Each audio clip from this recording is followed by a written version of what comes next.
우리가 매번 듣는 이 설교는 우리에게 좋고 위로가 되고 유익한 말을 듣는 자리가 아니라 이 설교는 이 시간 예배를 드리는 우리 하나님이 어떤 분인가 하는 것을 알아가는 자리입니다. 알아가는 일은 굉장히 중요한 일입니다. 부부간에 서로를 알아가야 사랑할 수 있습니다. 부모 자식이라도 서로 알지 못하면 사랑할 수가 없습니다. 나중에 세월이 지나서 뒤에 알았을 때는 내가 왜 그때 몰랐던 거 하며 슬피 울 때가 있죠. 특히 여인들이 첫 아기를 낳을 때에 신정 의미에 대해서 알게 되어서 눈물을 흘리곤 합니다. 때로는 그 부모가 살아질 때는 몰랐는데 돌아가시고 난 다음에 무덤가에 가서 뒤늦게 알고는 눈물을 훔치는 경우도 있죠. 그만큼 우리가 사랑하고 사랑하지 않고 하는 모든 일에 앞선 것은 알아가야 된다는 것이죠. 우리가 모르니 예배가 밍숭밍숭하고 찬송도 은혜가 안 되고 설교가 이해가 안 되죠. 그러므로 우리는 이 예배를 통해서 하나님을 알아가야 된다. 이것을 항상 명심하셔야 될 것입니다. 우리가 오늘 읽었던 이 누가복음 15장 말씀, 이거는 참 우리가 많이 보고 들은 말씀이 바로 여기에 있습니다. 이 누가복음 15장은 예수님께서 말씀하신 세 가지 비유로 이루어져 있습니다. 이른바 잃었던 양에 대한 비유, 그 다음에 잃어버린 드라크마 비유, 그리고 탕자의 비유입니다. 주제는 모두 세 가지다. 잃어버린 자에 대한 하나님의 간절한 사랑에 대해서 설명하고 있습니다. 잃어버린 자에 대한 하나님의 간절한 사랑, 그것이 바로 이 누가복음 15장에서 고스란히 기록되었기 때문에 때로는 내가 하나님께 멀어졌다 싶을 때는 이 누가복음 15장을 읽어보면 하나님 아버지께서 나를 어떻게 생각하고 있는가 아마 짐작을 할 수 있으리라 생각이 듭니다.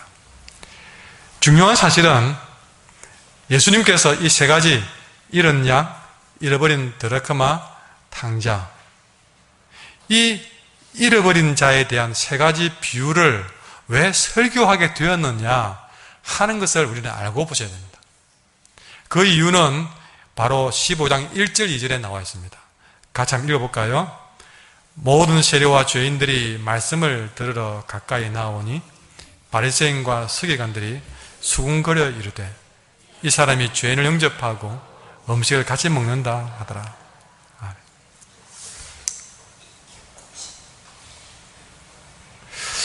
그런 거 있잖아요. 가끔 밖에서 사람을 만나면 삼자, 저와 우리 교인과 교회를 전혀 안 다닌 사람이 만나는 경우도 있습니다. 그때 우리 모두를 난처하게 하는 이야기가 하나 있어요. 뭐냐면 저와 함께 나가는 그 집사님을 두고 이 세상 사람들이 하는 얘기야. 니도 교회 다니나? 내 몰랐는데. 그러면 나도 뻘쭘해지고 그 말을 듣는 집사님도 뻘쭘하고 이야기를 하는 사람도 내가 좀 이야기를 안 할 걸 했는가 싶은 그런 분위기가 있곤 합니다. 그래서 저는 태연하게 막 웃어 넘깁니다. 자, 그럴 때에 그 정도는 양반입니다. 가끔은요 그런 말을 들을 때 있습니다. 한길교회 너 같은 사람도 교회 나가나? 니도 교회 내가? 그런 이야기를 할 때가 있죠. 지금 오늘 1, 2절 말씀이 바로 그런 분위기입니다. 무슨 얘기냐면요, 세리와 죄인들, 이 세리와 죄인들은 그 당시에 사람들로부터 가장 비난받던 사람들이었습니다. 가장 미워하고 가장 인간 취급하지 않고 미워하던 그런 세리와 죄인들이 말씀을 듣기 위해서 예수님께 오더란 것이죠. 그걸 봤을 때에 그 당시에 가장 존경받고 인정받던 바리새인과 서기관들이 볼 때는 참 얼토당토합니다. 그러니까 한마디로 저 세리와 죄인들이 예수님께 가는 거 보니까 저 예수 뻔하다. 2절에 보시면 바리새인과 서기관들이 수군거려 말하기를 이 사람은 예수님을 두고 말합니다. 저 예수라는 사람은 죄인들과 가까이 하는구나. 여기 학생들이 있는데요. 부탁이 친구 잘 사귀라 그럽니다. 다 한 번씩 들은 얘기일 거예요. 그럴 때에 소문이 안 좋은 나쁜 친구를 사귄다 그러면 걱정 큰 말로 니 가와 사귀나 그런 얘기를 하기도 하죠. 여러분 지금 이 바리새인과 서기관의 얘기가 바로 그 얘기입니다. 그래서 찾아가는 사람들이 세리와 죄인들이니까 그 사람을 보고 예수를 아주 비하해버린 것이죠. 죄인들과 사귀는 사람. 그 이야기를 듣고 3절에 예수께서 그들에게 비유로 하신 말씀이 이 세 가지 비유였습니다. 여기서 보면 세리와 죄인 그리고 바리새인과 서기관 이들이 서로 살아가는 모습은 정말 대조적입니다. 이 세리와 죄인들은 예수님 비유하신 것처럼 사람들로부터 잃어버린 자들입니다. 아니 버림받은 사람들입니다. 외면하고 싶은 사람들입니다. 그러나 바리새인과 서기관들은 남아있는 99마리의 양들이고 또 늘 아버지 곁에서 아버지의 명령을 받아 섬기던 큰아들이 바로 바리새인과 서기관들이에요. 이 비유를 보면 서로 살아가는 모습은 정말 극과 극으로 다릅니다. 그런데 그 이야기를 가지고 예수님은 세 가지 비유에서 각각의 비유 대상이 다릅니다. 앞부분은 양이었습니다. 두 번째는 드라크마였습니다. 한마디로 돈이죠, 돈. 앞에는 양이었고 두 번째는 잃어버린 돈이었고 세 번째는 사람이었습니다. 대상은 조금씩 달라졌지만 이 모든 비유에서 하나님의 깊은 관심은 오로지 한 가지였습니다. 그것이 바로 7절에 나와 있는데요. 한번 같이 읽어보겠습니다. 내가 너에게 이르노니 이와 같이 죄인 한 사람이 회개하면 하늘에서는 회개할 것 없는 의인 아홉으로 말미암아 기뻐하는 것보다 더하리라. 아멘. 비유의 대상은 조금씩 달랐지만 하나님의 깊은 관심은 여러분 회개할 필요가 없는 의인 99보다는 회개하는 죄인 한 사람에게 하나님의 관심이 있더란 것입니다. 여러분 이 이야기를 좀 더 구체적으로 설명해 드리고자 합니다. 이 이야기의 배경이 되는 이스라엘 땅은 팔레스타인 이 지역은 참 황량하고 거진 지역입니다. 말로는 젖과 꿀이 흐르는 땅이라 그랬지만 실상은 비도 너무나 부족하고 또 특별한 천연 자원도 나지 않는 그런 지역인데 오로지 예수님이 살았다는 이유만 빼면 거기에 별로 관심도 가지 않는 그런 척박한 땅이었습니다. 성경에 양 이야기, 목자 이야기가 많으니까 그 땅은 참 푸른 초장이 많은갑다. 맑은 시내가 흐르는 그런 목초지가 아니겠는가 생각할지 모르지만 큰 오산입니다. 양과 목자의 이야기가 많기는 많지만 대부분이 아주 썩기 힘든 시뻘건 그런 광야고 목초지는 아주 몇 날을 찾아가야만이 겨우 찾을 수 있는 그런 지역이 바로 예수님이 살았던 그런 지역이었습니다. 그리고 그 땅이 그나마 좀 편편하고 넓으면 괜찮습니다. 그 목초지를 찾아가기 위해서는요, 때로는 산을 넘어야 되고 골짜기를 지나 그렇게 가야만이 겨우 이 양들을 먹일 만한 목초지를 찾을 수가 있는 것이죠. 그래서 목자들은 어쨌든 양들을 먹여야 되니까 그 근방에는 목초지가 많이 없으니까, 그래서 새로운 목초지를 찾아가려면 적어도 한 며칠 동안 걸어서 가야 됩니다. 그런데 그 가는 길이 뻥 뚫린 대로가 아니라 아까 말했지만 오고 가는 길에 사망의 음침한 골짜기 같은 그런 곳도 지나야 됩니다. 오죽했으면 다윗이, 그 유명한 목자 다윗이 시를 쓰면서 그 아름다운 시 속에 사망의 음침한 골짜기라는 것이 들어갔겠습니까? 이거는 그 당시에 이스라엘 목자라면 다 경험해야 될 그런 일상이었습니다. 그래서 어쨌든 양들을 살리기 위해서는, 먹이기 위해서는 몇 날을 두고 그런 목초지를 찾은 것이죠. 그런데 그 산길로, 언덕길로, 골짜기로 가다 보면 때로는 한두 마리씩은 미끄러지거나 놓치거나 어떤 변을 당할 때가 자주 발생이 되었습니다. 자, 이제 그 비유가 시작되는데 3절부터 비유로 말씀하시죠. 자, 어떤 사람이 양이 100마리를 치고 있다 하자 그랬습니다. 그 양 100마리를 데리고 이제 목초지를 가서 먹이를 먹이고 돌아오는 길입니다. 역시 돌아오는 길이 만만치 않습니다. 높은 산을 넘고 골짜기를 지나가다가 나도 모르게 양이 하나 모자랍니다. 아무리 세어봐도 100마리 되지 않고 99마리예요. 분명히 한 마리가 어딘가 길을 잃고 있든지, 아니면 골짜기에 갇혀 있든지, 아니면 언덕에 떨어졌든지 분명히 위험한 지형에 있구나. 그러나 지금 어디에 있는지 알 길이 없는 거예요. 그래서 이 목자는 99마리를 들에 두고, 여러분 성경에 보시면 그대로 기록해놨습니다. 4절에 99마리를 들에 두고 그 잃어버린 것을 찾아내기까지 찾아다녔다라고 설명하고 있습니다. 예수님의 설교는 이렇게 시작이 됩니다. 99마리를 두고 잃어버린 한 마리의 양을 찾아서 떠나는 이야기로 설교가 시작되는데, 여러분이 목자라면 이 목자의 행동이 옳은 행동이냐 생각해 보십시오. 다시 말합니다. 99마리 괜찮은 양들은 들에 두고 잃어버린 한 마리를 찾아갔다는 것이죠. 이것이 목자로서 올바른 행동이냐. 영상 한번 띄워주세요. 제가 예전에 보았지만 그때 볼 때는 제가 잠시 졸았던 것 같습니다. 근데 최근에 우연찮게 지금 저 영화를 보았는데요. 톰 행크스 주연의 영화입니다. 라이언 일병 구하기인데 1998년도에 만들어진 영화입니다.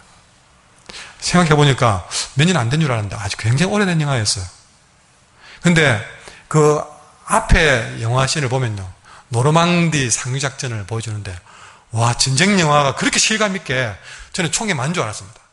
얼마나 실감 있게 영화를 그렇게 감독이 촬영했는지요. 그 전에 영화하고는 차원이 확 달랐습니다. 그래서 기억을 했던 영화거든요. 그래서 지금까지는 그것만 기억했습니다. 아주 그 영화가 너무나도 실감 있게 진행돼가지고 그 뒤에도 보면요, 막 죽고 사는 모습들이 막 얼마나 실감 있게 보여지는지 거기에 굉장히 충격받아서 제가 졸았습니다. 그때는 별 감동을 갖지 못했는데 새로 보니까 뭔가 딱 느낀 게 있어요. 근데 그 영화 내용은 별로 설명할 게 없고, 어쨌든 2차 세계대전 때에 프랑스 노르망디의 상륙작전이 벌어지면서 영화가 시작됩니다. 그때 그 상륙작전에서 많은 부하를 이런 밀러 데이, 톰 행크스 저 가운데 나오는 저 주인공인데요. 이 밀러 데이가 새로운 임무를 부여받습니다. 뭐냐면 이 전쟁을 통해서 라이언이라는 이름을 가진 집에서 사형제가 군대에 간 거예요. 저 전쟁에 투입된 거예요. 그 아들 4명이 다 군대 가버린 겁니다. 그런데 이 전쟁에서 3명이 죽어버린 거예요. 이야기는 그렇게 진행됩니다. 그래서 미국 정부가 이 사실을 알고 3명까지 죽었는데 1명까지 죽게 만들면 안 된다. 그래서 이 밀러 대위에게 남은 이 라이언 1명, 그가 프랑스 전선에 있다는 얘기를 알고 그 라이언을 빨리 구해서 집으로 돌려보내주라. 이것이 특명이었습니다.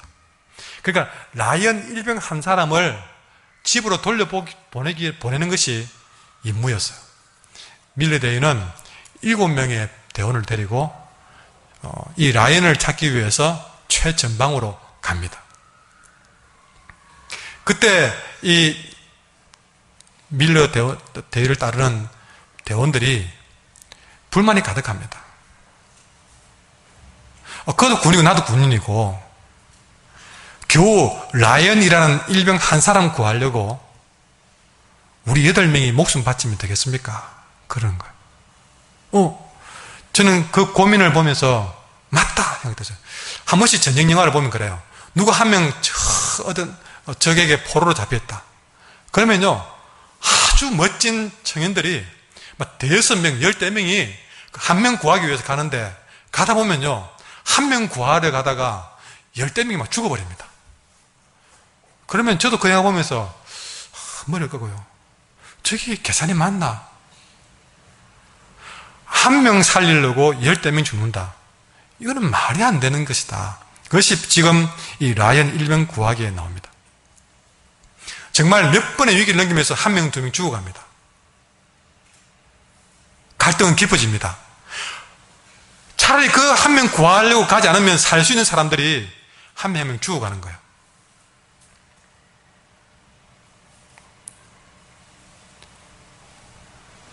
그러나 역으로 한번 생각해 봅시다. 입장 바꿔 생각해 봅시다. 아들 4명 전쟁터에 내보내고 3명의 아들 고스란히 전쟁터에서 전사해버렸습니다. 마지막 1명 남아있는 아들, 그 아들마저 죽게 된다면 그 내 아들을 고스란히 전쟁에 죽게 만든 어미의 마음은 어떻겠는가 생각해보면 좀 생각이 달라지는 것이죠. 아니 멀리 볼 것 없고 만약에 여러분의 가족이, 여러분의 오빠가, 여러분의 형이 그렇게 되어 있다면 여러분은 구하러 가는데 손을 들겠습니까? 1명 구하려고 7명 가는 거 소용없다. 그게 손을 들겠습니까? 입장 좀 바꿔보니까 생각이 조금 달라지는 것이죠. 여러분, 우리는 오늘 잃어버린 것 한 마리를 찾아서 99마리 들판에 두고 산과 들로 찾아 헤매는 목자의 그 마음, 그 심정에서 다른 사람이 아니라 예수님의 심정을 읽을 줄 알아야 한다는 것입니다.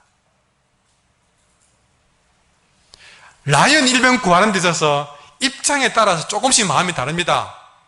그것을 구하러 가는 병사의 마음 다르고 그 아들을 기다리는 엄마의 마음 다른 거예요. 같을 수가 없는 것입니다. 입장에 따라서.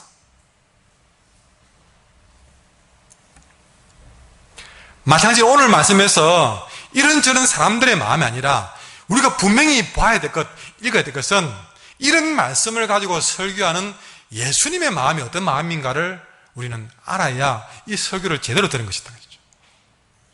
뭐 99마리가 어떻고 1마리가 어떻고 또 드라크마가 어떻고 탕자가 어떻고 그거는 우리에게 그 다음 중요한 거예요. 그 이야기를 통해서 예수님은 어떤 마음을 가지고 이런 비유의 설교를 했을까? 예수님의 마음은, 우리를 향한 예수님의 마음은 이런 마음이구나. 그것이 제일 중요한 것입니다. 사람들이 어떻게 생각을 하든지 상관없이 오늘 이 3가지 비유에서 이 비유가 이해가 되는 일이든 이해가 되지 않든 상관없이 예수님 마음은 그 잃어버린 나머지를, 여러분 그 잃어버린 양을, 잃어버린 돈을, 탕자를 어떤 마음으로 찾았는가, 이것을 우리는 알 필요가 있다는 것입니다. 여기서 잠시만 잃어버린 양이 아니라 남아있는 9마리의 양의 처지에서 한번 생각해 봅시다. 그러면 그 99마리 입장에서 보면 복잡해집니다. 생각이요. 여러분이 99마리 양들 속에 있다 생각해 주십시오. 갑자기 목자가 들여두고 가버리는 거예요. 99마리가 수근수근합니다. 목자가 지금 어디 가지? 한 마리가 하는 말이, 그 잃어버린 그 김아무개 양 있잖아. 그 양이 길을 잃어버리는가 지금 없어. 그거 찾으러 갔대. 그래? 근데 우리는 어떻게 하라고? 그는 한 마리지만 우리는 99마리잖아. 왜 우리는 두고 가는 거야? 목자 그러면 돼? 왜 우리는 두고 가는 거야?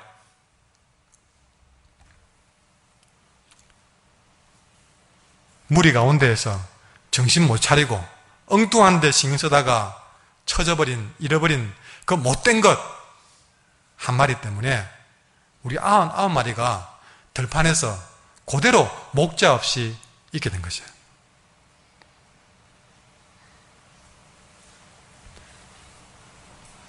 이 99마리의 착한 양들, 목자가 시킨 대로 잘 따라한 이 착한 양들 그대로 내버려 두고 저 못된 놈 하나 찾으러 갔다. 이건 이치에 맞지 않은 일이었습니다.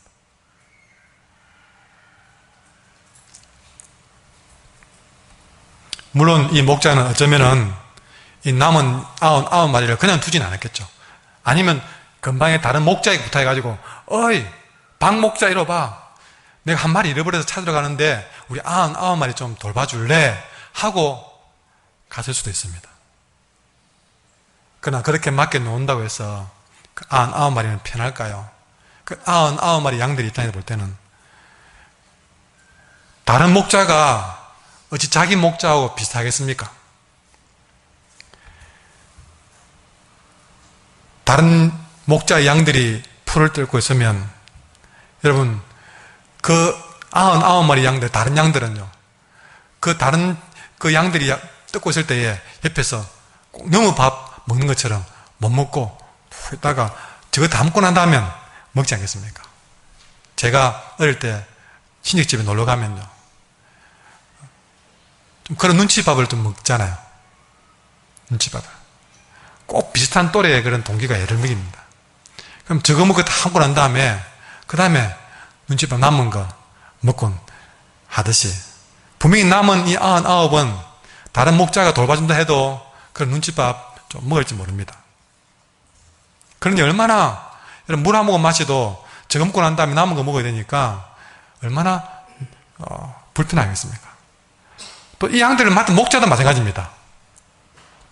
남의 양들 아무리 돌봐줘도 내 양만큼 돌볼 수 있겠습니까? 만약에 늑대가 막 공격해 왔을 때에 여러분은 자, 내 양 맡겨놓은 양이 있을 때에 늑대가 쳐들어오면 어떤 양부터 먼저 챙기겠습니까? 어쩔 수 없이 당연히 내 양부터 챙기고 그 다음에 다 수습하고 나면 맡겨준 양들 챙기지 않겠습니까? 여러분, 그런 시간 보내고 나중에 그렇게 해서 목자가 잃어버린 양을 찾아서 왔다 합시다. 그러면 분명히 어깨에 메고 돌아온들 한 10마리 양들 죽거나 병들거나 사라질 수도 있는 그런 상황이지 않습니까? 그러니 이 행동은 인간적인 계산으로는 도저히 이해가 안 되는 행동이다. 어떻게 한 마리를 찾기 위해서 99마리를 들여두고 가느냐? 이거는 계산이 안 되는 얘기가 되겠죠. 그런데 이렇게 성경에는 우리가 도무지 쉽게 이해가 안 되는 이야기들이 의외로 많이 있습니다. 예수님이 살아온 삶을 기록한 책이 마태, 마가, 누가, 요한 이 네 복음서입니다. 근데 이 예수님의 이야기가 있는 이 마태, 마가, 누가, 요한복음 이 네 가지 책에 골고루 하나씩 우리가 이해하기 힘든 이야기들이, 방금 읽었던 이런 이해하기 힘든 이야기들이 꼭 하나씩 들어있다는 것이죠. 자, 제가 설명드릴게요. 누가복음은 방금 말씀드린 잃어버린 양에 대한 비유죠. 이런 비슷한 얘기가 다른 데 또 있는데 찾아봅니다. 마태복음 보면요, 마태복음 20장에는 포도원 품꾼 이야기가 나옵니다. 이게 무슨 이야기냐면 한 포도원을 관리하는 관리자가 이 포도원에 포도를 따기 위해서 품꾼을 쓰는데요. 어떻게 쓰느냐? 이미 그 전에 광고 나와가지고 광고 듣고 해 뜨기 전부터 이 포도밭에 일하러 온 사람도 쓰고, 그 다음에 한 9시쯤 돼서 온 사람도 불러 쓰고, 심지어 점심 먹을 때 온 사람도 불러 쓰고, 이렇게 쓰는 거예요. 그런데 이 포도원지기가 시내에 나갔습니다. 나가보니까 어떤 사람이 한가하게 앉아서 놀고 있는 거예요. 그 사람에게 어째서 이렇게 놀고 있느냐 물어보니까 그 사람이 하는 말, 나를 품꾼으로 쓰는 사람이 없어. 아무도 나를 불러주는 사람이 없어요. 아침부터 일하려고 나왔는데 약해서 그런지 아니면 기술이 없든지 딴 사람 다 일하러 가는데 아무도 이 사람은 써주지를 않는 거예요. 이제 해가 지려고 하는데도 아무도 써주려고 하지 않는다. 그런 사람이 눈에 보이는 거예요. 근데 여러분, 이 포도원지기가 그래? 우리 밭에 가자 하고 이 사람을 그 해질녘 일이 끝날 때쯤 되는데 이 품꾼을, 아무도 써주지 않는 품꾼을 데리고 간 거예요. 그리고 가자마자 한 30분 일했나? 땡 하더니 이제 이 주인이 일하는 사람들에게 싹을 주는데요. 아침부터 해 뜨기 전부터 온 사람이나 방금 놀다가 아무도 안 써주는 이 사람을 불러서 온 사람이나 똑같은 품삯을 주더라는 것입니다. 여러분, 아침부터 와서 종일토록 일하는 입장에서 그걸 봤을 때에 화가 나겠습니까? 안 나겠습니까? 우리 교회인데 너무 마음이 좋아가지고 뭐 그래도 별 화를 안 낼 것 같아. 예. 똑같이 진짜 여러분 하루 종일 일한 그 사람 입장에서 볼 때는 한 30분 일하다가 그만큼 주면 더 괜찮아요. 근데 나하고 똑같은 품삯을 주었다. 이거는 이해가 안 되는 일입니다. 이거는 종일토록 일하는 사람을 무시하는 일로 보일 수도 있습니다. 그렇다면 아직 일이 남아있으면 자, 내일 또 사람을 모으면 어떻게 할까요? 에라이, 나는 막 그냥 하루 종일 일다간 해질녘이 들어가야 되겠다. 뭐하러 고생해? 분명히 그럴 겁니다. 그렇게 사람들은 이 상황을 이해할 수 없습니다. 여러분, 이 이야기를 이해한다는 자체가 이상합니다. 우리의 인간적으로는 너무나 복잡해지는 이야기입니다. 따라합시다. 주님의 계산법은 내 계산법과 다르다. 계산법이 달라가지고 이건 이해가 안 되는 얘기가 맞습니다. 이해가 안 돼야 정상입니다. 마가복음 얘기를 보면 12장에 똑같은 얘기는 비슷한 나옵니다. 마가복음 12장에 보면 예수님이 가만히 보더니 성전에서 누가 헌금을 하는데 그게 보인 거예요. 근데 예수님이 뭐라 하시냐면 어떤 한 가보가, 가난한 가보가 성전 헌금함에다가 헌금을 하는데 동전 2개만 딸랑 넣는 거예요. 그걸 딱 보더니 하시는 말씀이, 와, 저 가난한 과부는 저 헌금함에 돈을 넣었던 모든 사람들보다 더 많이 넣었다. 그런 거예요. 자, 문제는 뭐냐면 그 가난한 과부는 동전 2입 넣었는데 바로 그 앞에 어떤 사람은 어마어마한 헌금을 거기 넣은 거예요. 똑같이 넣은 거예요. 자, 어마어마한 헌금을 넣은 사람이 지금 예수님의 이야기를 듣는다면, 자, 다시 들어보십시오. 여러분이 어마어마한 헌금을 했던 사람의 생각이 들어서 그 입장에 들어보십시오. 저 가난한 과부는 이 헌금함에 넣은 모든 사람들보다 더 많이 넣었다. 그럼 여러분이 많이 했을 때에 그 말을 들었을 때 기분이 어떨까요? 이건 뭐지? 고민이 됩니다. 갈등이 옵니다. 그 말이 화가 납니다. 억울해집니다. 어떻게 항변할까요? 예수님, 나는 부자라서 많이 낸 거 아닙니다. 그럴 겁니다. 돈이 남아 돌아서 많이 헌금한 거 아닙니다. 저도 뼈를 깎는 심정으로 냈습니다. 그런 마음이 들지 않겠습니까? 분명히 어려운 가운데 많이 낸 사람들 있기 때문에 그렇습니다. 그러니 오늘 예수님의 마음을 들을 때 서운해지는 사람이 있을 수 있다. 여기도 분명히 주님의 계산법과 우리의 계산법은 다르다는 것이죠. 이제 마지막 요한복음 거기는 12장이 나옵니다.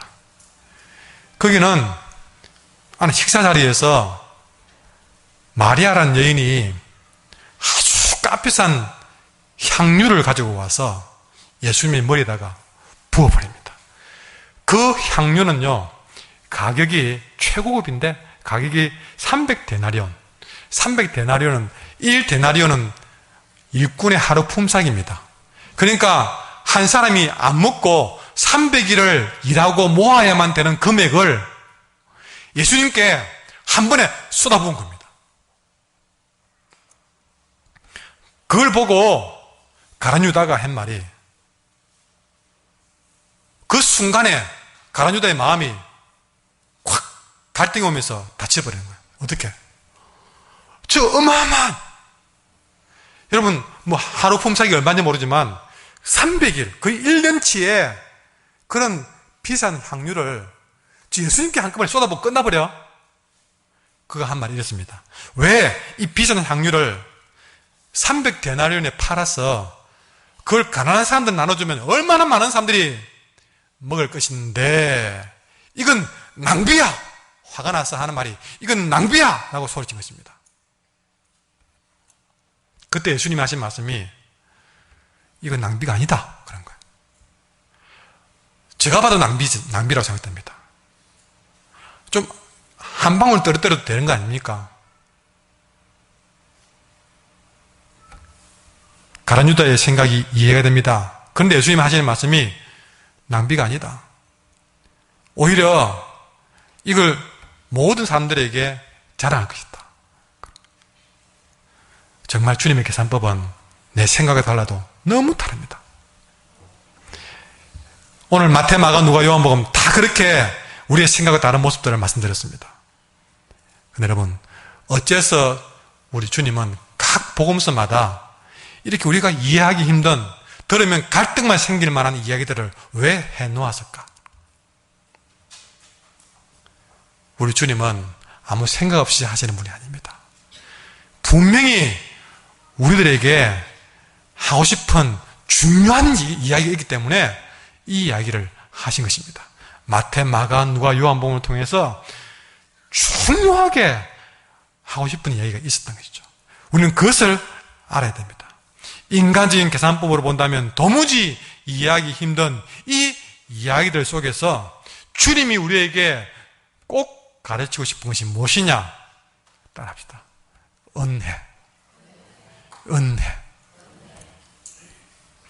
여러분, 우리에게 베풀어주는 은혜가 어떤 은혜인지 이 네 가지 도무지 청량도 할 수 없고 이해도 할 수 없는 이 이야기를 통해서 우리에게 주셨던 것입니다. 무엇을 말하려고?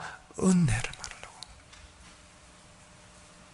어쩌면 우리가 하나님께 받은 은혜는 이 네 가지 이야기에서 이해할 수 없던 것처럼 주님께 받은 은혜는 이해할 수도 없고 이만큼이라고 청량할 수도 없습니다.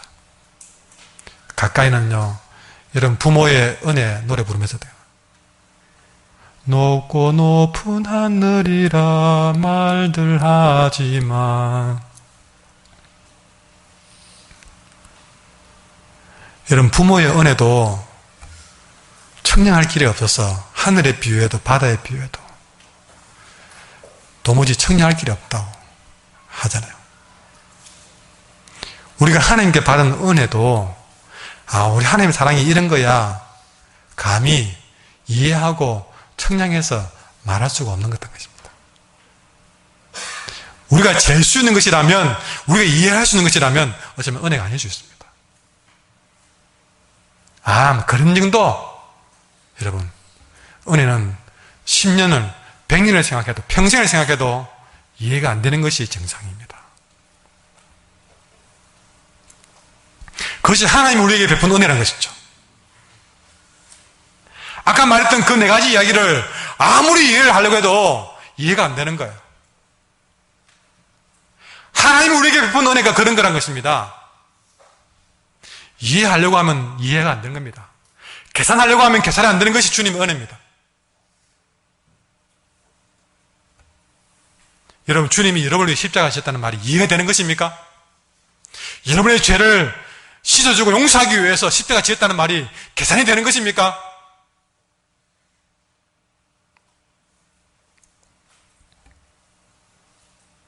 은혜는, 여러분, 아까 포도원 품꾼들 이야기 들어보십시오. 품삯. 자, 몇 시간 일했으면 이만큼. 30분 일했으면 이만큼.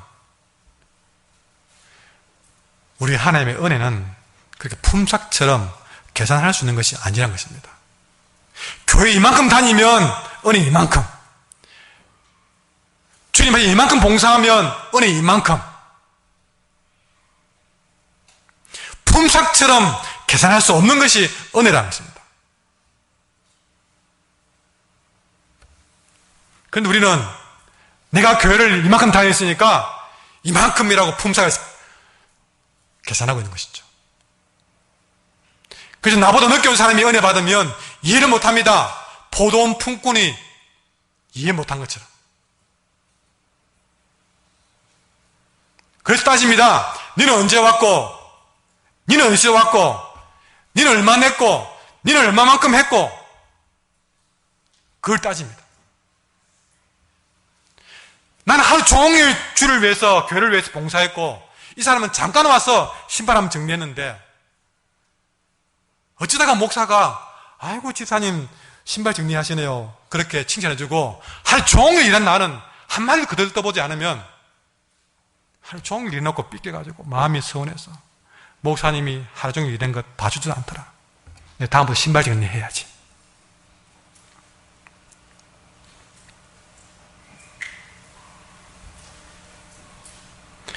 이렇게 계산하는 것은 은혜가 아니다 것이죠. 그것을 품삯 비유해서 말하고 있습니다. 은혜 냈고 은혜 앞에서 계산하지 마라. 그리고 은혜는 단순한 셈이 아니다. 세상은 우리가 몇 등인지 따집니다. 얼마나 잘했는지, 문제가 있는지 없는지 따집니다.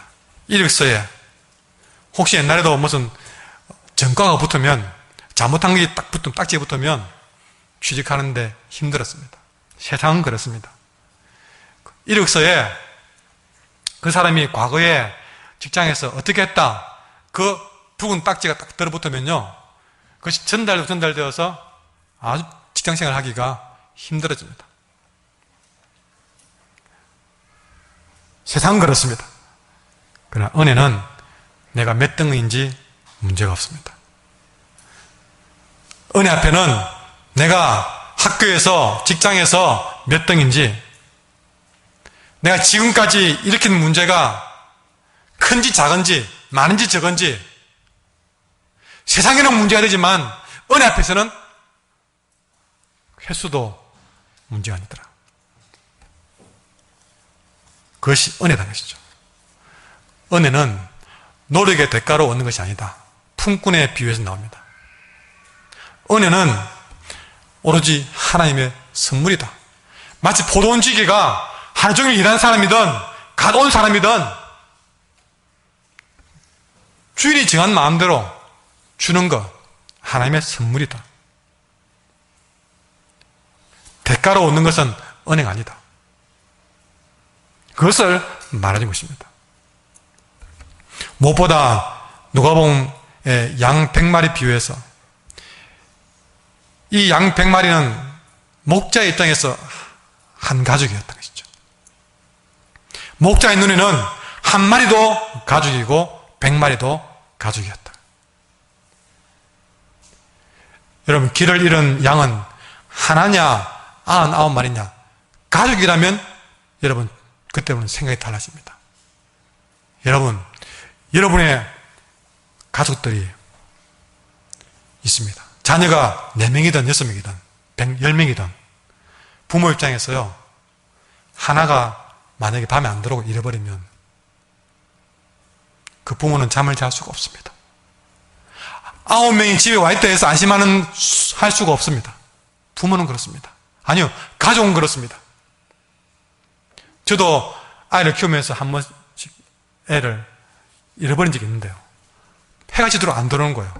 그래서 해지기 전까지는 어디 있겠지 하다가 불과 10분 뒤에 해가 딱 지는 순간부터는 마음이 급해지고 심장이 뛰면서 하늘이 노래지기 시작하는데 그때는 정신이 없는 거예요. 온 땀에 식은 땀이 나면서 찾기 시작하는데요. 그것이 가족의 마음입니다.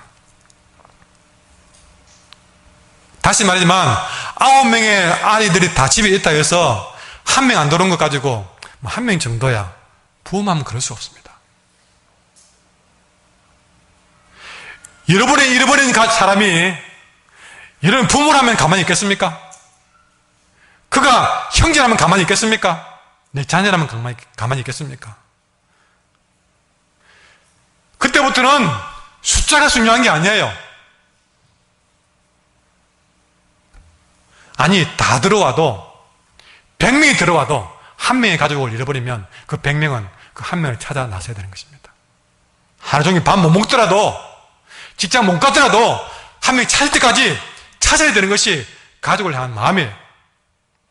때로는 실종자를 두고 10년 넘도록 못 찾아서 직장도 다 했고도 그래도 전단지를 들고 찾으면서 내 아들을 찾으시오 하는 그 부모 마음 이해할 수밖에 없습니다. 그가 가족이라면 잃어버린 그 사람을 찾으러 가는 것은 당연한 것이 됩니다. 가족을 두고 99명과 1명 계산할 수 없다는 것입니다. 여러분, 그럼에도 불구하고 세상은 이 은혜 없는 세계에서 성공하는 법을 아주 냉정하게 가르칩니다. 심지어 집에서도 그런 일을 가르칩니다. 어떻게 합니까? 부지런한 새가 벌레 잡는다. 일찍 일어나라. 여러분, 제가 학교 다닐 때에 학교 그 교실 앞에 태극기 하나 붙어 있고요. 또 하나 사각형에 사당오락 붙여놨습니다. 사당오락.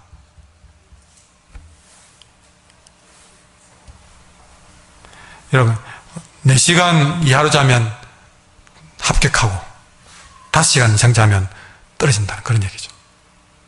4시간 이상 자면 안 된다는 얘기입니다. 그래서 저도 공부할 때 심지어는 안 자려고 그 이상한 그 조그만 약이 있거든요. 그거 먹어가면서 그렇게 했던 적도 있습니다.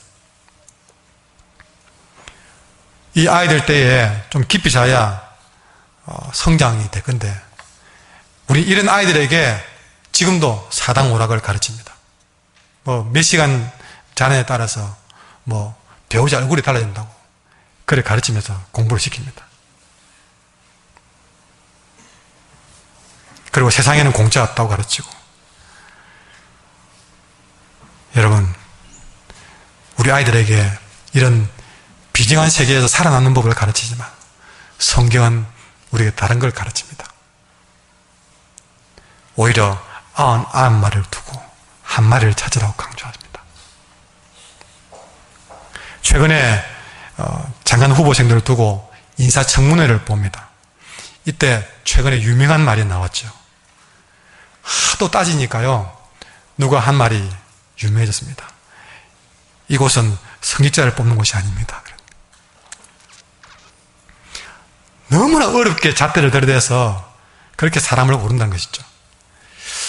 근데 여러분, 이런 인사청문회도 이렇게 세상 기준으로 계산법으로 따지면 살아남을 사람이 없습니다. 아이고, 저 자리에 왜 갈까 싶을 정도로 정말 다 들추어냅니다. 다 들추어내요. 자기도 몰랐던 것도 들추어냅니다. 그런 자리가 인사청문회예요. 근데 여러분, 만약에 하나님 앞에서 이런 세상 기준 가지고 세상 계산법으로 청문회가 진행된다면 그 청문회 자리에서 살아남을 사람이 누가 있겠습니까? 세상에 인사청문회도 저렇게 무서운데 불꽃 같으신 눈으로 인간을 관찰하시는 하나님의 눈앞에서 우리의 허물을 들춰낸다면 세상 기준이 아니라 하나님의 기준에서 그 기준에 통과할 사람이 누가 있겠냐 것입니다.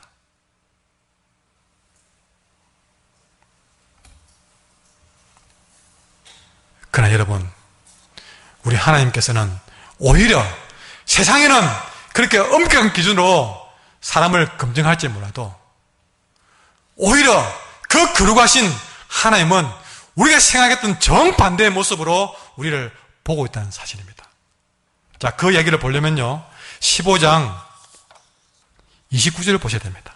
15장 29절, 탕자가 들어왔을 때에 이 탕자를 위해 잔치를 베푸는 이 모습을 보고 큰아들이 화가 났습니다. 그 아들이 하는 말이 29절과 30절입니다.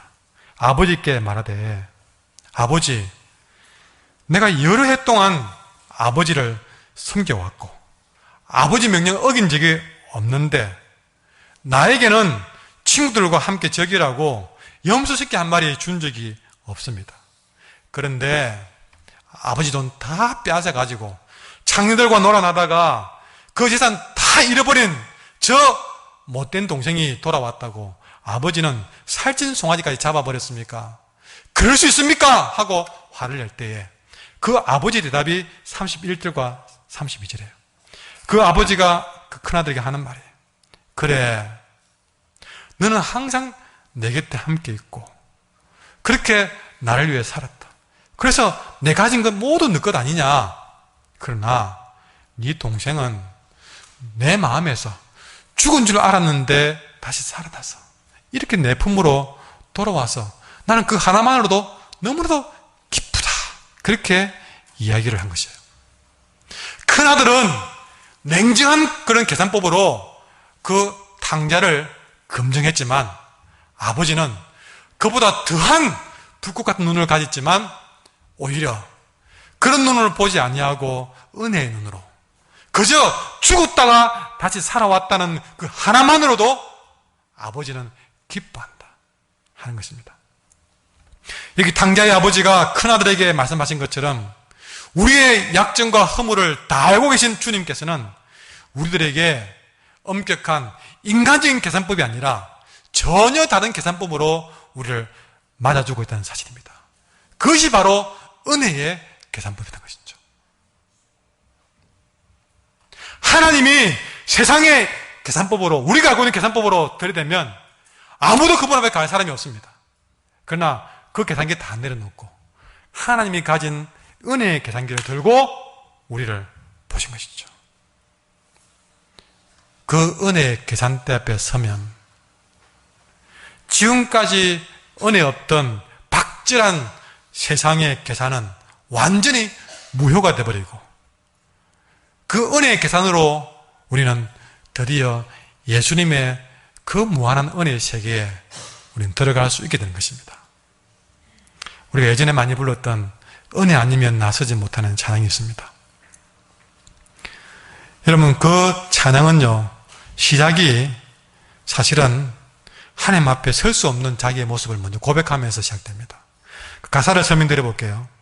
어둠 속 헤매이던 내 영혼, 이것이 시작이었습니다. 탕자처럼 그는 아버지를 떠나서 어둠 속에서 헤맸던 것이죠. 갈 길 몰라 방황할 때에, 바로 그럴 때에 주님의 십자가 영광의 빛이 나를 향해 쫙 비추던 것이죠. 주홍빛보다 더 붉은 나의 부끄러운 죄, 그 부끄러운 죄를 예수님의 피로 씻어서 완전한 사랑, 주님의 은혜로 새 생명을 주님으로부터 얻었네. 그걸 아는 순간 은혜 아니면 나서지 못하네. 놀라운 사랑, 그분의 은혜 아니면 나는 설 수가 없네. 내 노력과 의지가 아니라 주님의 완전한 은혜 아니면 나는 서지 못하네. 십자가의 그 사랑 아니면 나는 설 수가 없네. 은혜 아니면 나는 설 수가 없네. 완전한 사랑, 그 은혜 아니면 나는 설 수가 없네. 그 노래가 나온 거예요. 그렇습니다. 이 자리에 앉아있는 우리 저와 여러분, 우리는 원래 방황하던 영혼이었습니다. 주홍빛보다 더 붉게 죄로 물든 몸이었습니다. 목자를 떠난 양이었습니다. 하루 종일 내 맘대로 살았던 영혼이었습니다. 아까 우리가 고백의 기도를 했지만요, 우리는 한 주간 동안 내 맘대로 육신대로 살았습니다. 안일했습니다. 엄난했습니다. 시기 질투했습니다. 별찮은 일로 분노하며 살았습니다. 믿음으로 행하지 않은 모든 것이 죄라고 했지만 믿음 없는 생활을 했습니다. 선한 것이 뭔지 알면서도 행동을 옮기지 않았습니다. 입술로는 신앙을 고백하면서 생활 속에서 예수님을 부인하는 삶을 살았습니다. 이것이 우리의 삶이었어요. 하나님께 드릴 것이라고는 푼돈밖에 없는 가난한 과부였습니다. 향유를 아무리 쏟아부어도 썩은 내가 진동하는 육신의 사람이 바로 우리였던 것이죠. 그런 우리가 주님의 십자가의 은혜로 그 모든 부끄러운 죄를 씻음받고, 그때부터는 내가 사는 것이 아니라 예수님이 내 안에 사는 삶이 되어서 은혜로 살아가는 인생이 되었어요. 정말 주님의 은혜가 아니면 나는 서지 못하네. 주님의 은혜로 살아가는 인생. 정말 허물과 죄로 버려졌던 방황하는 우리들, 놀라운 은혜가 내게 비추어지고 은혜가 나를 찾아내어서 어디서 어둠 속에서 헤매던, 갈 길을 몰라서 방황하던 나를 드디어 찾아내어서 주님 앞에 세워놓은 것입니다. 내가 찾아온 것이 아니었습니다. 주님이 나를 방황하는 나를 찾아내어서 이렇게 주님 앞에 서게 만든 것입니다.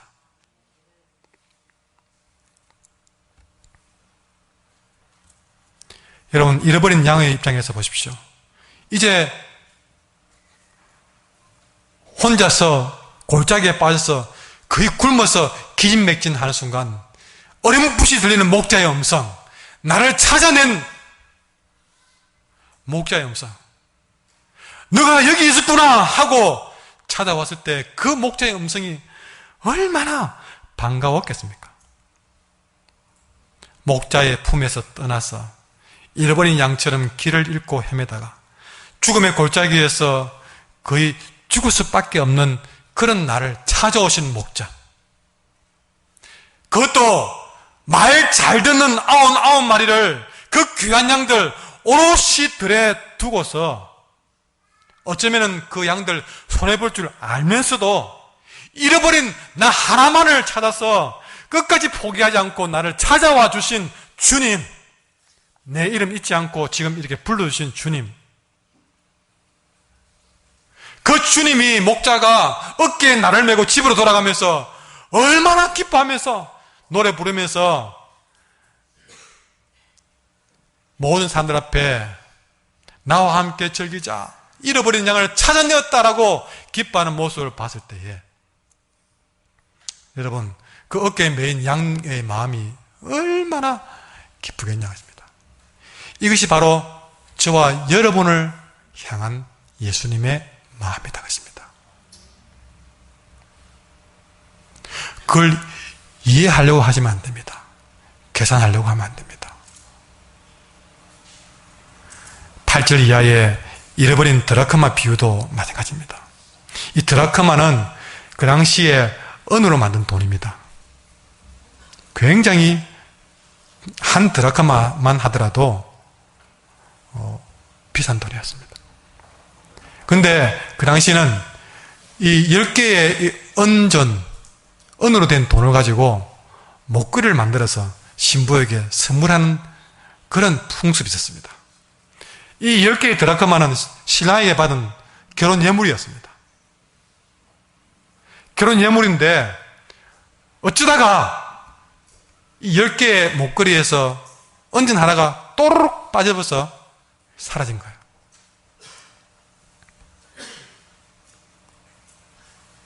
아무리 9개 있더라도 10개를 안 채우면 이는 신랑 보기에 실망할 줄이었습니다.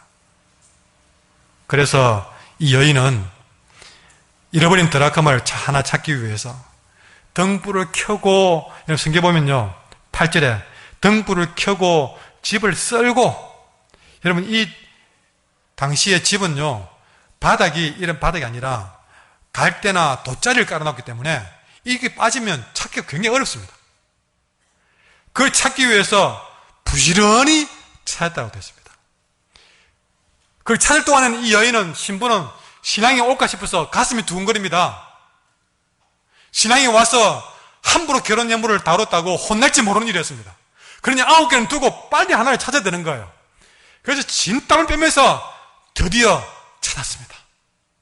그렇게 해서 하나를 찾아서 10개를 딱 끼워 맞추는 순간 신랑이 준 예물이 드디어 완성이 되면서 신랑을 맞이하시는 것이죠.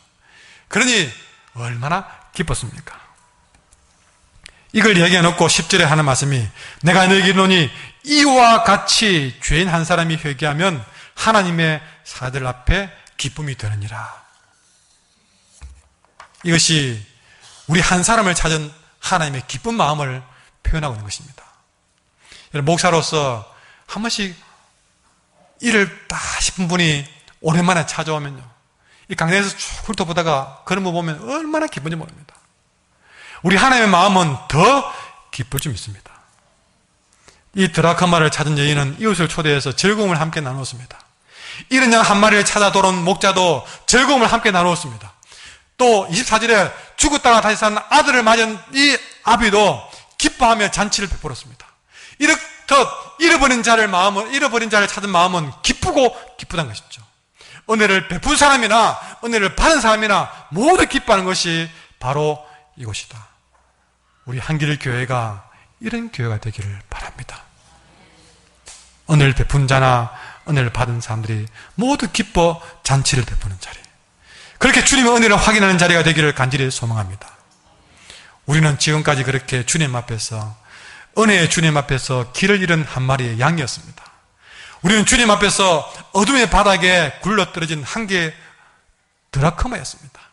우리는 주님 앞에서 지금까지 죽었다가 여러분 다시 살아난 내 아들이었던 것입니다. 그런 자가 계산도 하지 못할, 측량도 하지 못할 은혜로 구원받아 주님 앞에 설 수 있으니, 여러분 우리가 삶이 은혜 아니면 서지 못한 것입니다. 십자가의 그 사랑, 능력 아니면 설 수가 없는 것입니다. 우리가 그 놀라운 주님의 사랑, 그 은혜로 하루하루 살아감을 고백할 수 있기를 원합니다. 그 마음 가지고 함께 304장 찬송하도록 하겠습니다. 그 크신 하나님의 사랑 찬양합니다.